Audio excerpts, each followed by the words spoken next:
En un evento en el que haya hombres se puede poner el cartel principal a chicas. Puede que uno de los puntos de inflexión que nos falte es el mezclar este mundo de show, como las veladas de Ibai, con el deporte profesional. El primer día que te ponen los guantes es un bautizo, pero el día que tienes el sparring es tu boda. Jennifer ha hecho historia en el deporte español. Al haber entrenado a Bran, al haber entrenado a Ples, al haber entrenado a Rorro, mi forma de entrenarles ha sido igual que a un boxeador. Creo que lo fundamental en todos los deportes es ver a los mejores contra los mejores.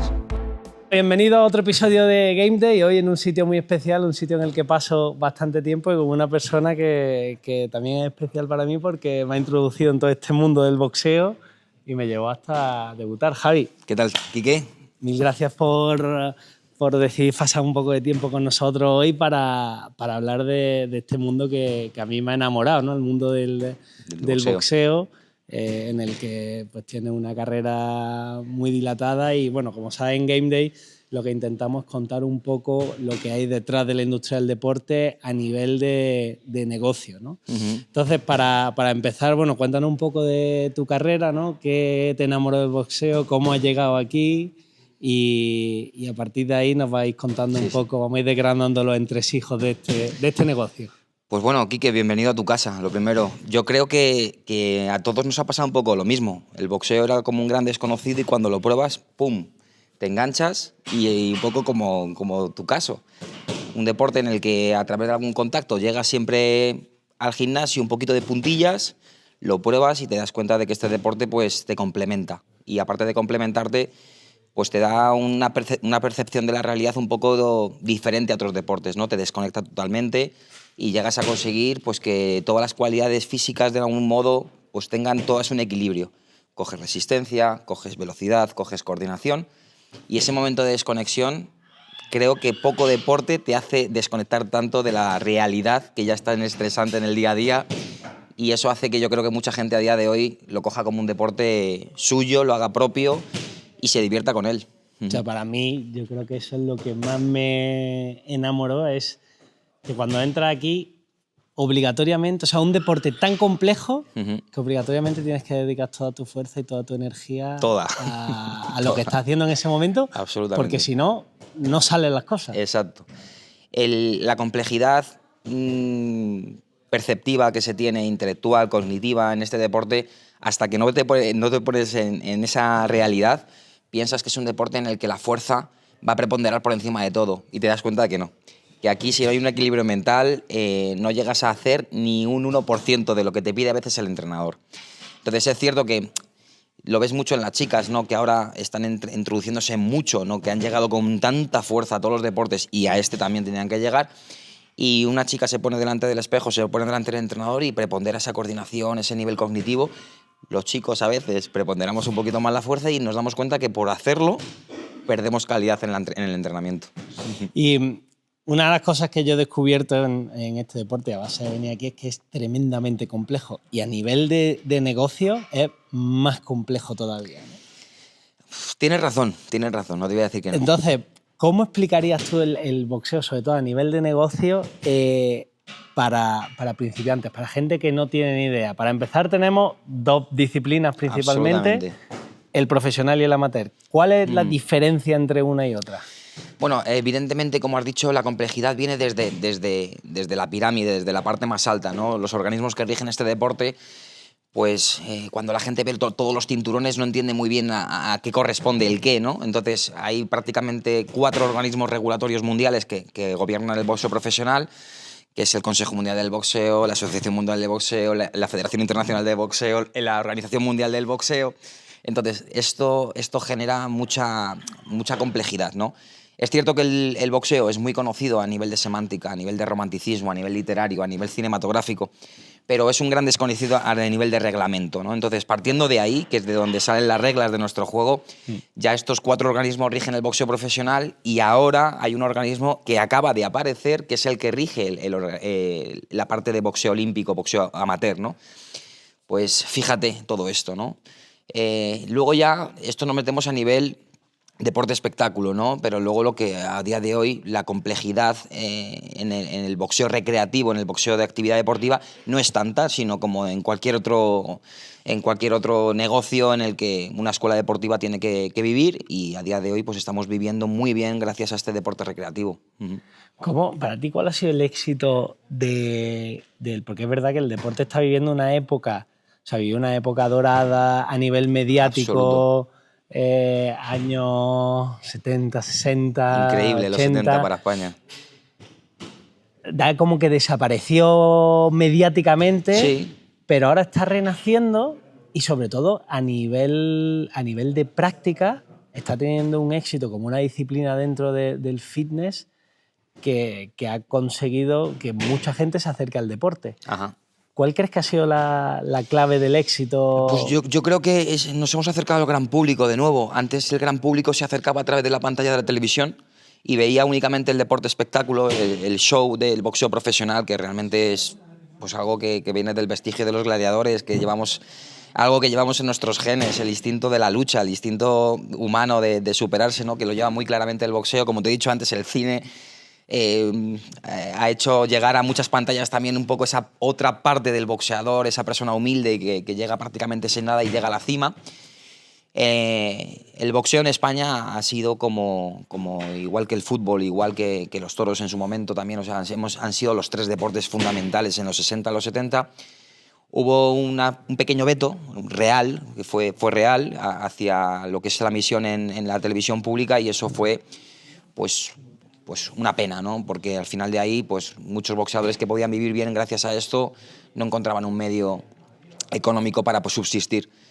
Creo que todos los deportes son cíclicos, Quique, y muchas de las cosas que se están haciendo ahora en el boxeo ya se hicieron antes, entonces todo esto es una vuelta otra vez al inicio. Creo que hemos acercado al gran público y nos hemos posicionado los gimnasios de boxeo en lugares donde antiguamente alguien no veía un gimnasio de boxeo. Y creo que ese ha sido nuestro gran éxito. La gente, si ve algo muy lejano, no se acerca y no se introduce en este mundo, y gracias a poner gimnasios, y muchos de ellos a buenos precios, con buenos horarios, con buenos profesores, o sea, hemos profesionalizado nuestro sector. Yo creo que también se ha quitado un poco ese aire marginal, un poco, que había cogido, ¿no? De que el boxeo era solo un deporte para muy poco, para un determinado tipo de personas, y lo que tú dices, cómo se quita ese rollo de la agresividad, del tal, y un poco las limitaciones todavía existen a día de hoy, porque existe en España una ley que no te permite poner boxeo en televisión en abierto antes de medianoche. Exactamente, todo eso irá cambiando. Y esos marcos regulatorios también han pasado incluso hasta la Dirección General de Deportes de Madrid, hasta hace un año, estamos hablando del 2020, 2019 finales, no dejaba a los chavales de menos de 18 años poder asistir a un evento de boxeo. O sea, todo este marco regulatorio es obsoleto, la gente se da cuenta, los políticos también se dan cuenta que los políticos se tienen que acercar a algo que es emergente, que también a partir de ahí pues pueden ganar popularidad gracias a acercarse a nuestro mundo. Y es algo que, como te he dicho, que es cíclico, ¿no?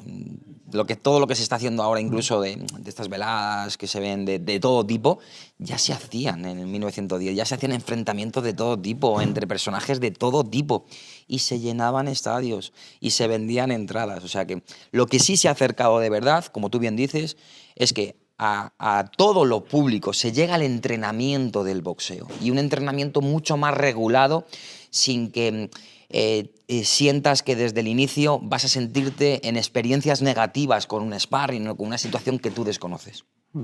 Hay que mencionar el tema de las veladas, una cosa que tú un poco más show, ¿no? Y hay mucho debate en el mundo del boxeo, sobre todo entre los más puristas, los más clásicos, fuerzas o personajes como en el caso de España Ibai, o en el caso más internacional Jake Paul, que está llevando el boxeo a un público nuevo. Absoluto. Tú has seguido la preparación de Abraham Mateo, de Plex, de Roro en la última velada.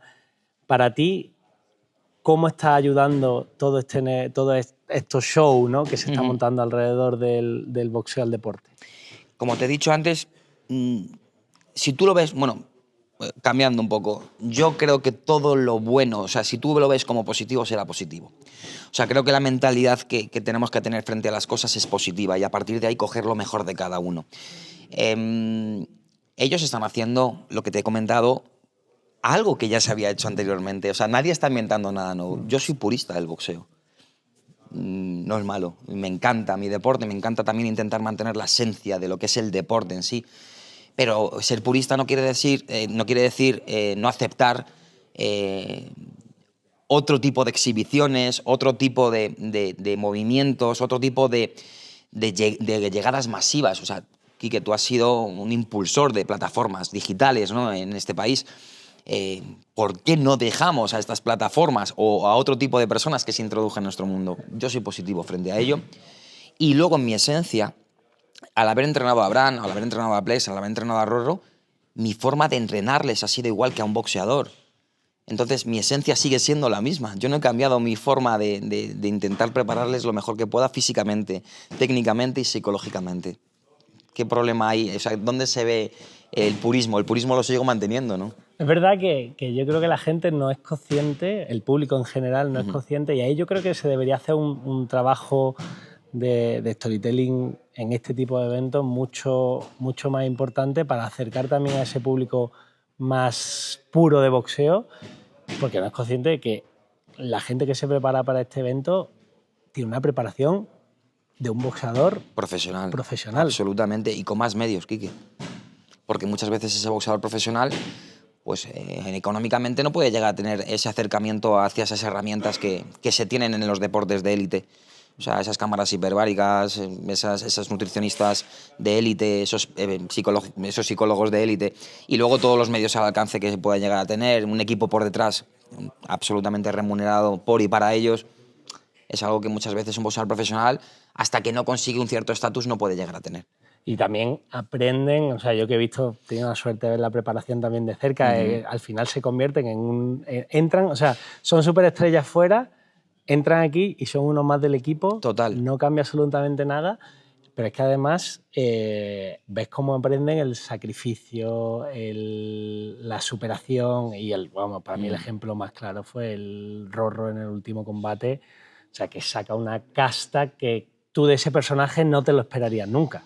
Todos los seres humanos llevamos en nuestros genes innato algo que socialmente no tenemos por qué a veces remover, ¿no? Pero todos tenemos un instinto de supervivencia, todos tenemos un instinto innato a la lucha que llevamos en los genes y eso no se puede quitar. Nuestro deporte lleva también innato todo eso y es algo que, como tú bien dices, una vez que entras aquí, aparte de que el deporte iguala a todo el mundo, aquí cuando te llevas el primer golpe te das cuenta de la realidad pura y dura de lo que es el deporte, ¿no? Pero en este caso, cuando alguien llega aquí y ve el boxeo y entiende la naturaleza del deporte, acabas en otra dimensión y ya lo quieres para toda la vida. Entonces, eso es un poco, yéndonos al principio, el por qué la gente se engancha tanto a este deporte. Cuando ya va pasando esas fases de que ya el deporte, o sea, ya puedo hacerlo mejor, ya estoy un poquito mejor físicamente, cuando yo empiezo a tocarlo un poco más y me empiezo a profundizar, y el día que haces tu primer toma de contacto con el sparring, ¿no?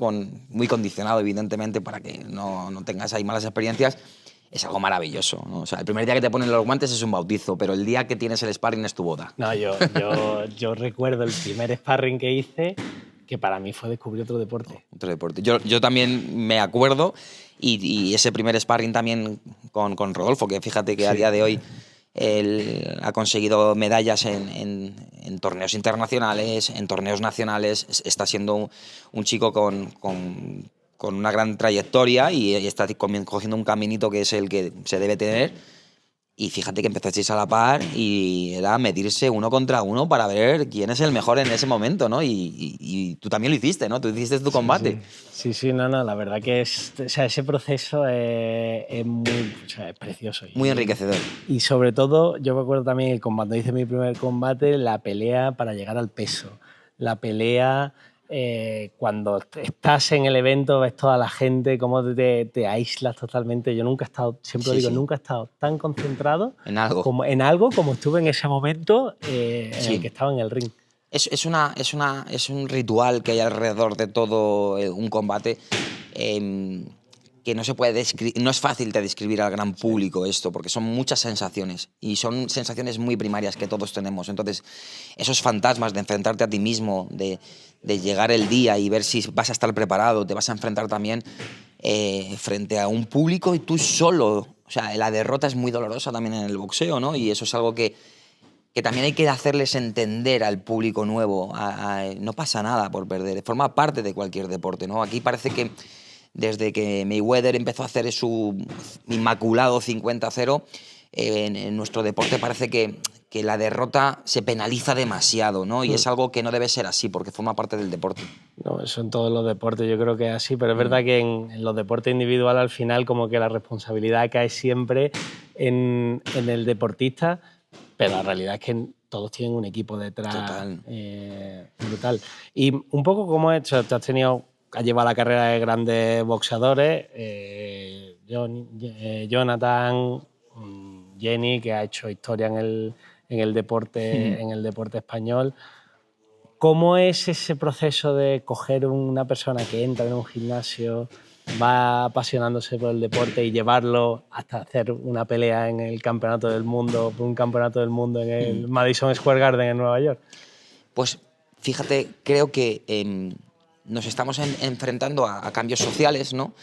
Que hacen un poquito esa impaciencia que tenemos todo por conseguir algo lo más rápido posible, hace que la frustración a veces ahora mismo sea algo y que se utilicen palabras con una dimensión muy grande muy rápido, ¿no? Y es algo que yo intento endulzar, porque no se puede hablar como se hablaba un poquito antes o como nos hablaban a nuestros entrenadores antes. Antes nos explicaban la dureza y la crueldad de este deporte desde el principio.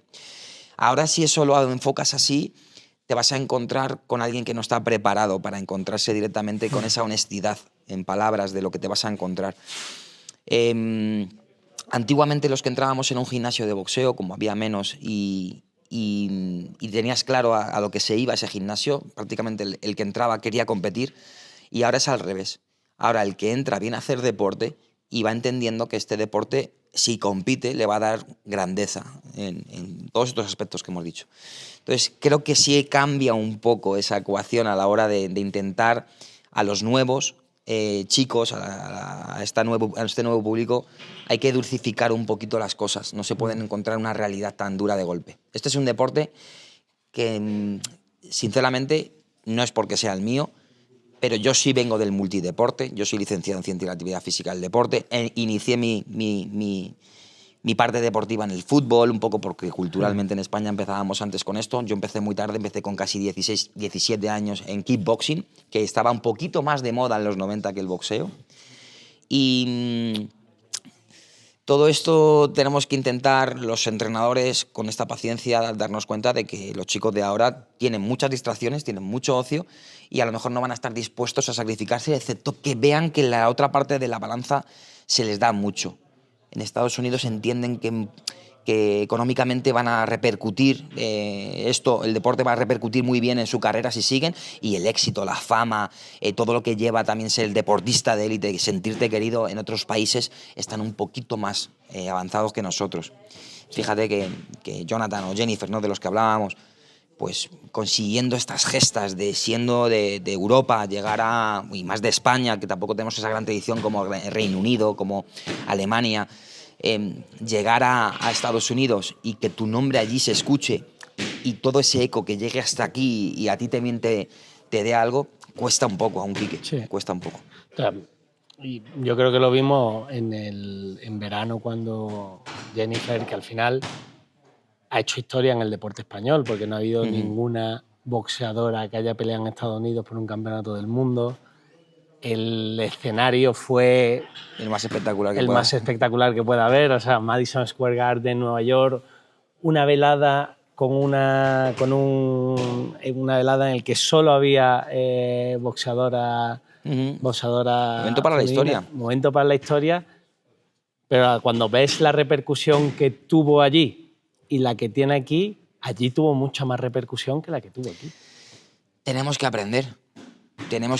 Por eso me comentabas, ¿crees que es positivo, Ibai? Pues mira, la repercusión que él tiene de lo que hace es muy buena. Creo que nosotros tenemos que mejorar sobre la repercusión que hacemos.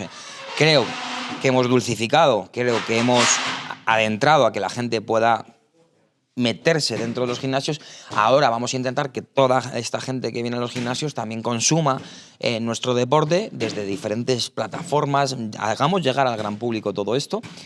Y como bien dices, o sea, si Jennifer ha llegado a ese punto, ha sido evento coestelar del mejor evento de la historia del deporte femenino, con Netflix, con Amanda Serrano, con la trilogía de Amanda Serrano y Katie Taylor, las dos mejores boxeadoras de la historia, enfrentándose con Alicia Van Warner, que es como la Mike Tyson de Estados Unidos. Y bueno, pues estuvimos en un combate cara a cara, sin que fuese un español menor que el estadounidense clásico, ¿no? Entonces, algo tendremos que mejorar. Y ahí es donde, como te he dicho, si veo lo positivo de Ibai, pues veo que él hace unas cosas muy bien con sus plataformas. Cíclicamente tendremos que llegar a ellas o a la televisión de nuevo, como ahora se está empezando a dar una vuelta a nivel mundial, que vuelve un poco a la televisión pública el boxeo cuando había sido algo que había cambiado hacia el pay-per-view, y en Estados Unidos había dado grandes números el pay-per-view. Está habiendo una transformación en todo esto. Ahí la clave, como tú dices, es el acceso, ¿no? Yo creo que durante muchos años el boxeo no ha sido accesible para el gran público. Con la evolución de las plataformas digitales, de este cambio un poco cultural, cada vez está siendo más accesible. Y estos tipos de eventos que se están creando están ayudando mucho. Hay personajes como Jake Paul, yo creo que están jugando un papel fundamental. ¿Cómo ha sido vuestra experiencia trabajando con MVP y preparándote para el show de un evento retransmitido a nivel mundial con Netflix? Como antes me has comentado, la palabra purista. O sea, yo la palabra purista lo hablo de esencia, pero no lo hablo de la parte casposilla de las cosas, ¿no? Sí. Entonces, ¿qué he visto? He visto unos departamentos dentro de un modelo de negocio que es MVP, que es una promotora de eventos en la que hay gente joven, hay gente que sabe muy bien de su departamento y que trabajan como un auténtico reloj. Y he tenido la suerte de conocer otras grandes promotoras, como es el caso de Matchroom, que es una de las grandes dominadoras a nivel mundial. Encima ahora también está teniendo bastantes lazos con Turkish, con la Riyadh Season. Entonces, trabajan como reloj, como un reloj. Y es gente, independientemente de joven o no joven, es gente que en sus departamentos, pues como en todas las empresas, lo hace muy bien. Lo hace muy bien. Van a cualquier parte del mundo, trasladan su equipo y da igual donde sea, que eso sabes que va a funcionar, y cada departamento tiene claro lo que hacer. Entonces, creo que una promotora en España debería tener los mismos requisitos. Debería tener pues gente capacitada en sus departamentos que funcionen y que estén dirigidos por alguien que se encargue de liderar la estrategia de esa empresa, ¿no? Yo cuando veo un poco la diferencia entre estas grandes promotoras a nivel internacional y promotoras españolas, que tienen gente también que trabaja muy bien a nivel del evento, pero donde fallamos yo creo en España es en la parte del show y del storytelling, ¿no? El contar esa historia que gente como MVP o como Matchroom saben hacerlo muy bien.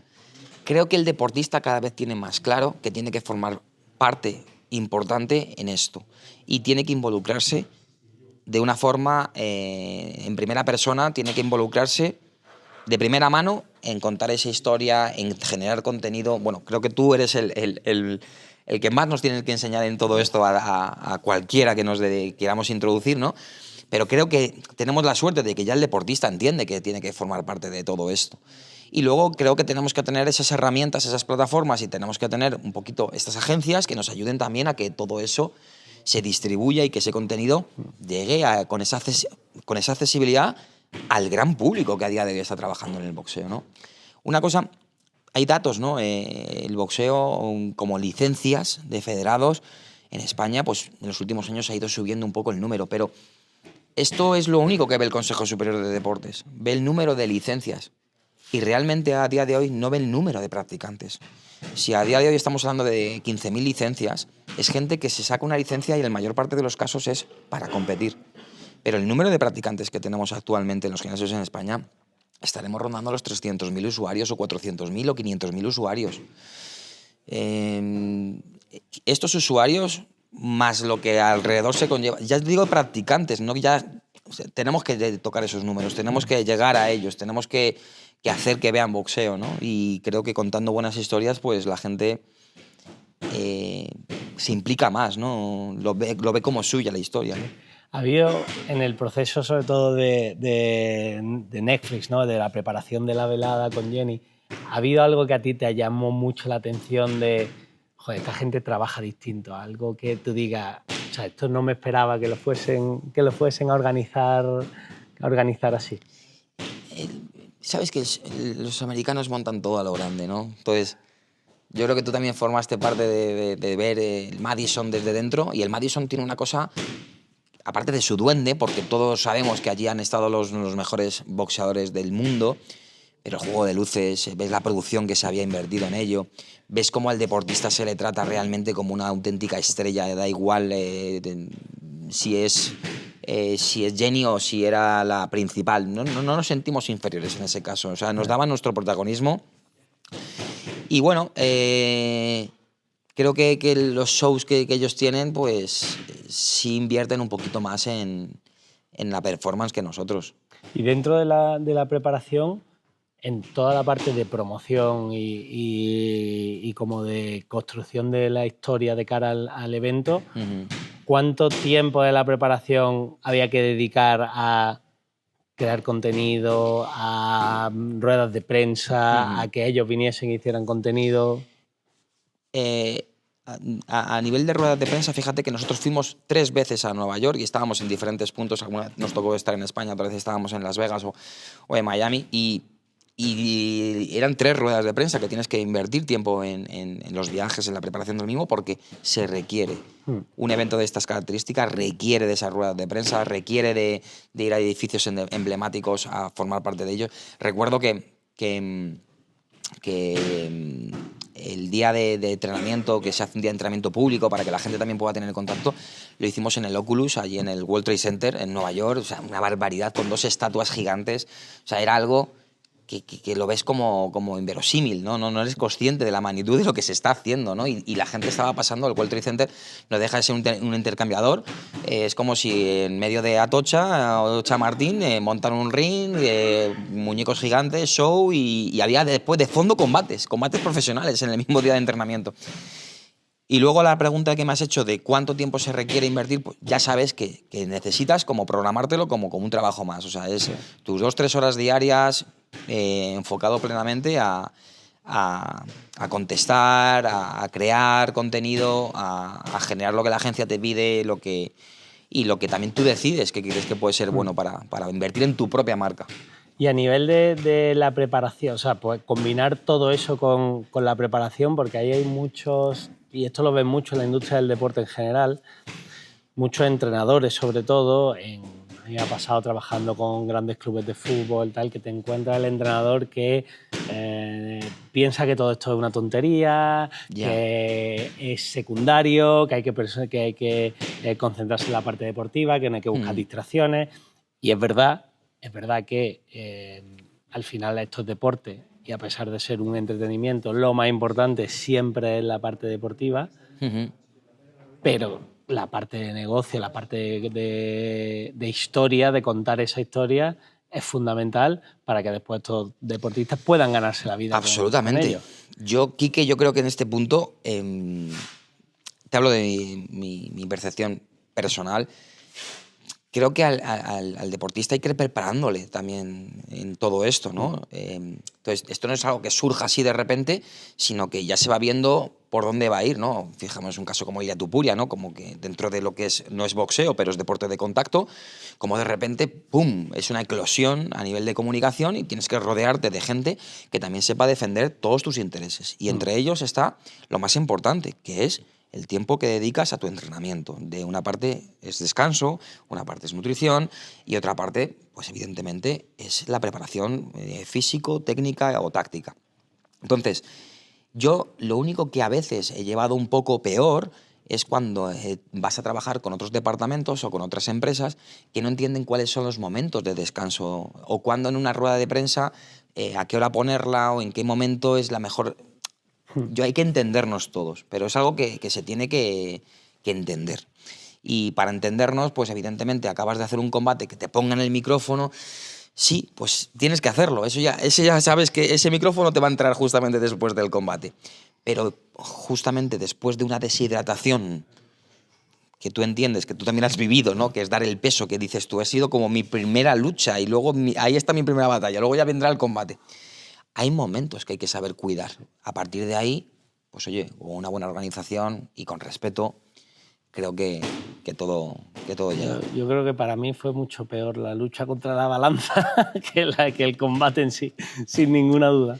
Pues muchas veces se comenta que el combate, ya no solo en boxeo, sino en cualquier deporte, la fase final es como la parte de experiencia casi un poco divertida, entre comillas, porque lo más duro ha sido todo el entrenamiento, ¿no?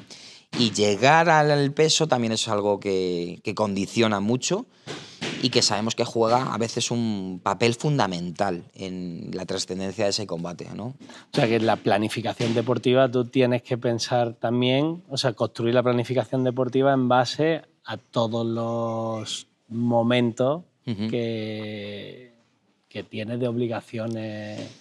Sí, al igual que a nivel psicológico sé que hay 2 semanas que son clave, porque ya se acerca el combate, hay un par de semanas, luego ya en la última semana es como un examen, ya dices quiero que llegue, pero hay 2 semanas previas que también pues, tienes enfrentamientos contra ti mismo, sobre tus momentos.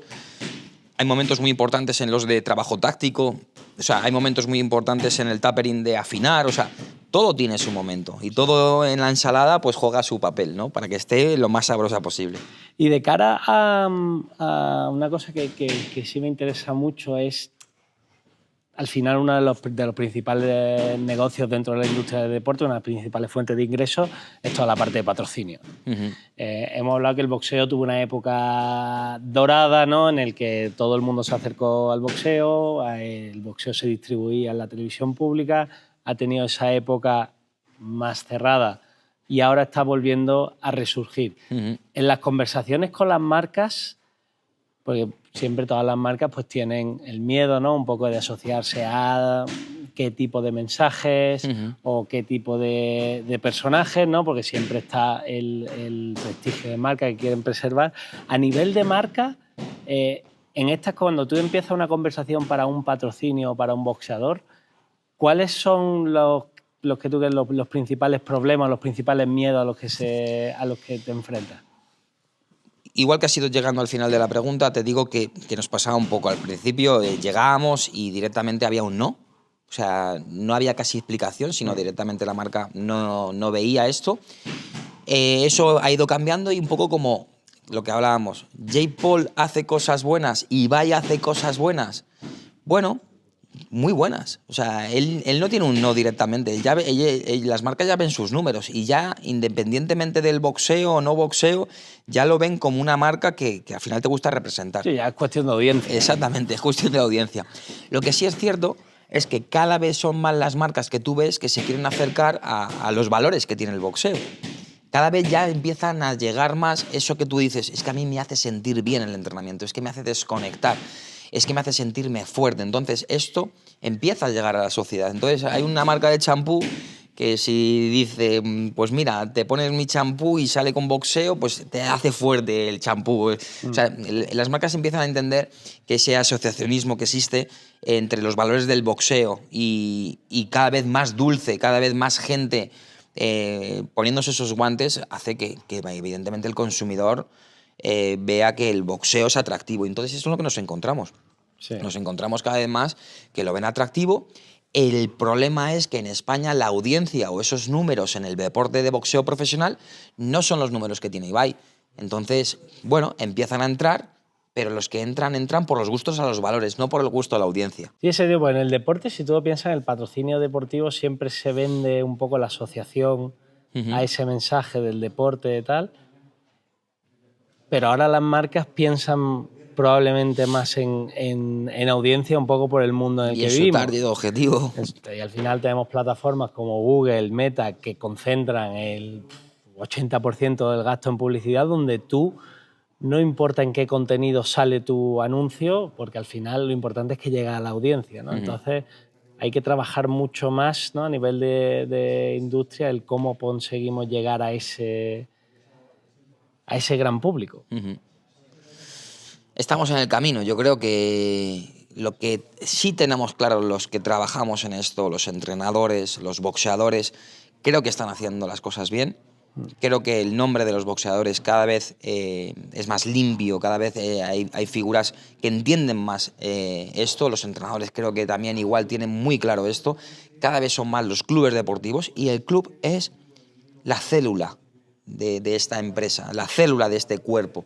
Entonces, la célula está funcionando y cada vez hay más células que se están uniendo para que esto eclosione. Y esto llegará un momento de que pues rompa, y cuando rompa, romperá con todo. Lo tengo claro. Puede que uno de los puntos de inflexión que nos falte es el mezclar este mundo de show, como las veladas de Ibai, creadores de contenido y tal, con el deporte profesional, o sea, con la parte profesional.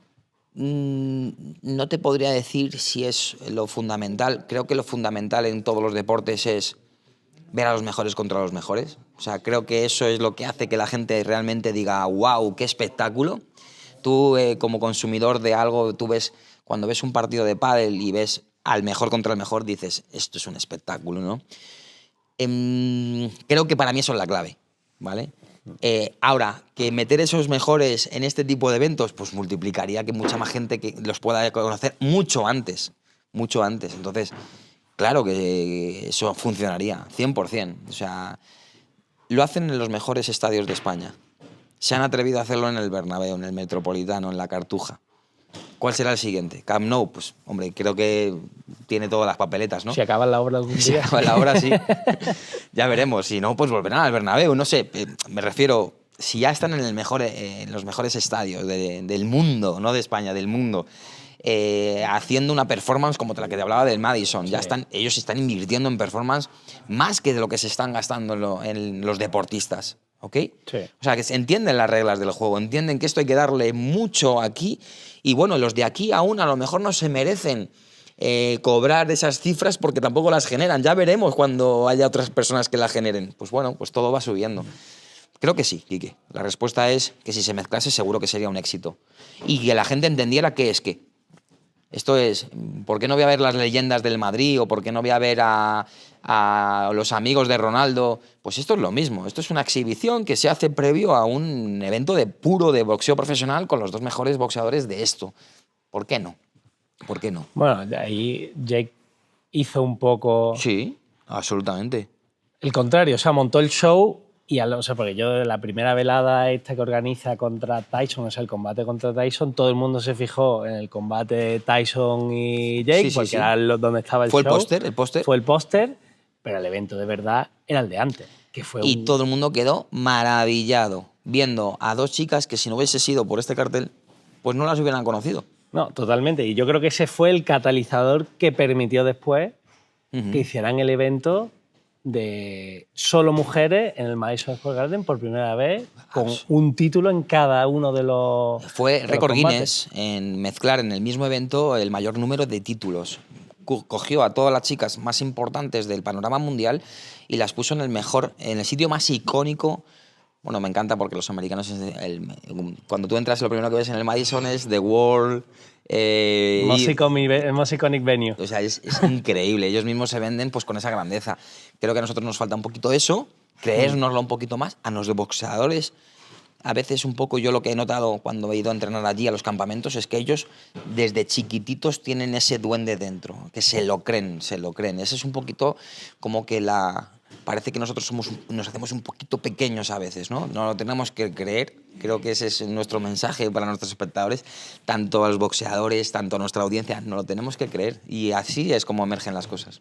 Sí, y a nivel de deporte femenino, tú que has tenido la oportunidad de seguir la carrera de Jenny desde el principio, es un deporte que has comentado antes, las mujeres se están acercando poquito a poco. La velada de Netflix o el evento que se hizo en verano en el Madison Yo creo que puso al boxeo femenino en una órbita distinta. Estamos en un momento en el que todo el deporte femenino está creciendo muchísimo. Yo soy de los que piensan que la mayor oportunidad en la industria de deporte a nivel de negocio es invertir en deporte femenino. Sí, sí. Pero el gran problema del deporte femenino es que siempre lo tratan con los mismos códigos del deporte masculino. Y esto para mí es como intentar venderle unas zapatillas de hombre a una mujer. O sea, creo que el producto tiene que evolucionar para llegar a ese target femenino. ¿Cómo podemos romper esas barreras del boxeo que el boxeo puede tener de primera para acercarlo más a las mujeres? Bueno, hay una cosa aquí, Quique, que está pasando, que es cierto que el tratamiento, evidentemente, de la zapatilla te lo compro, pero a diferencia de en otros sitios, aquí, por ejemplo, tú ves la liga de fútbol femenina y por otro lado va la masculina. El calendario, o sea, aunque compartan estadio, aquí hay una cosa que es positiva, que en un evento en el que haya hombres se puede poner como en el cartel principal a chicas. Y eso es lo que ha cambiado un poco Jake Paul. Lo que nadie se esperaba es que, vale, en el evento de Mike Tyson y Jake Paul, ellos eran el reclamo y por detrás ponían al boxeador. Luego cambian las reglas y hacen solo femenino, pero es que ahora lo siguiente es que hay chicas que aunque haya 8 por debajo chicos, van a ser cabeza de cartel. Sí. O sea, entiendo lo que tú dices, pero aquí es un mundo en el que las chicas pueden ser las protagonistas hasta en un evento de hombres. Muy potente ese mensaje, ¿eh?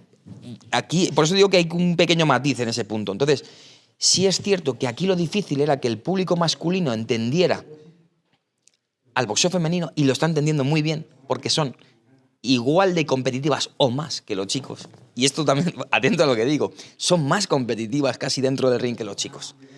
Y esto también siempre con sus matices, pero es real. Y las chicas no han tenido en los últimos años, como han tenido que asomar la cabeza en un mundo mucho más complejo, cuando se han tenido que enfrentar, no ponen pegas en nada. No ponen pegas en lo económico, no ponen pegas en contra quién. Cosa que hubo boxeadores que en su momento, pues por ese 50-0, por intentar llegar inmaculado, pues prefiero coger a este boxeador en este momento, tengo el poder yo también de cierta decisión. Ellas no. Ellas quieren ser las mejores por cómo boxean. Y esos combates que nos han dado Katie Taylor y Amanda Serrano han sido una delicia. Estilos diferentes, boxeadoras técnicas contraagresivas, y dan todo lo que tienen. Eso es lo que hace falta en todos los deportes. Los mejores contra los mejores. Ahí es cuando vamos a cambiar las reglas del juego. El boxeo, es cierto que ciertos boxeadores han tenido más poder que los organismos. Y eso para mí es un error. Es verdad que el boxeo, como gira tanto en torno al personaje, es verdad que hay personajes que coge otra dimensión. Que han cogido otra dimensión, ¿no? Canelo cogió otra dimensión, Floyd Mayweather cogió otra dimensión, Mike Tyson cogen otras dimensiones. Y bueno, qué decir de Mohamed Ali, que trasciende de lo deportivo. Trasciende el deportivo, es un personaje que ha hecho historia. El mejor deportista del siglo. En mejor... O sea, el personaje trasciende más allá del deporte, la lucha por los derechos humanos, por todo. La lucha antirracial, la lucha por la guerra. Bueno. Y él fue el primero que entendía el show. Y él fue el primero la persona más locuaz, más brillante que podías ver con un micrófono delante para saber vender el producto. Luego a veces arrepintiéndose, como con Fraser, ¿no? Que ya después de la trilogía le tuvo que pedir perdón y decir, oye, no tengo nada en contra de ti, porque llegó a generar que Fraser lo odiase. Pero con los años, te pido perdón, solo lo hacía por esto. ¿Cuántos seguidores tendría Mohamed Ali si hubiese nacido en esta época? Más que Cristiano Ronaldo.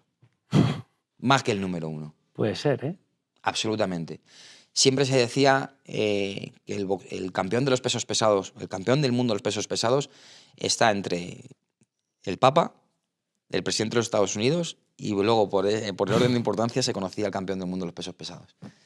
Pues bueno, eso en aquella época. Ahora mismo te digo que sería número 1 absoluto. Y no sé cuántos tiene Cristiano en Instagram, pero te digo yo que lo superaría. Hombre, ya es una persona que en su momento histórico entendió perfectamente todas las herramientas de comunicación que había a disposición, que en ese momento era radio y televisión, sustancialmente, y que si hubiese vivido en esta época seguro que hubiese explotado Absolutamente. hasta la última plataforma y hubiese llegado a la Y última no persona del rompía mundo. una gira, un bolo o cualquier reunión, meeting donde estuviese, que aprovechaba para venderse. Sí. Para Es verdad que venderse a él y su idea. Que de esa un poco a lo que vamos. Él tenía una idea por detrás. Entonces, Sí. él sabía que movía un movimiento, movía una corriente ideológica detrás de él. Sí. Eso es fundamental. Ahí tenía su mensaje. Es un caso de estudio, es uno de esos personajes que me hubiese gustado ver en el mundo de hoy como Totalmente, en el cómo contexto se actual. hubiesen... Porque si piensas también en el... Bueno, tenemos muchos personajes hoy en el mundo del boxeo que tienen una dimensión mediática muy grande. Sí. Y ahora, por ejemplo, el que puede ser el mejor boxeador del momento, Alexander Usyk, no tiene esa dimensión mediática a lo mejor tan grande con respecto a otros, No. pero al mismo tiempo su mensaje de humildad y de esos valores del boxeo han conseguido trascender y dejar a un lado todo el show. Eso es algo que siempre nos ha gustado al purista del boxeo, ¿no? El defender un deporte en el que la nobleza y la humildad del boxeador está por encima de cualquier cosa. Aquí hay grandes historias detrás de estos boxeadores que en muchas de las ocasiones vienen de entornos en los que la dificultad en su desarrollo ha sido absoluta. Y ver una persona como Alexander Usyk, que nadie le ha regalado nada, que no tiene grandes promotores, que no tiene grandes agencias que por detrás, y llega a convertirse en el campeón unificado, siempre, o sea, es el boxeador que habría que ver el dato, pero que prácticamente todas las defensas, incluso de cuando ya era campeón, las ha hecho fuera de casa. Las ha hecho siempre en ese ambiente hostil, cuando el campeón tiene el gozo de que su promotor pues, pueda brindar a su público. Volver a la guerra de Ucrania, dejar de boxear para irse al frente, mandar esos mensajes. Y siempre sin faltar el respeto, muy a lo europeo, ¿no? No es tanto como ese show americano que buscan ese enfrentamiento, que al final es show, pero es modo europeo, ¿no? Bueno, pues yo creo que con ese mensaje de la nobleza y la grandeza de los boxeadores por encima de todo, yo creo que es perfecto para terminar este episodio. Muchas gracias, Javi, por estar aquí. Bueno. Y vamos a prepararnos que hay que entrenar ahora. Hasta luego. Hasta luego, chicos.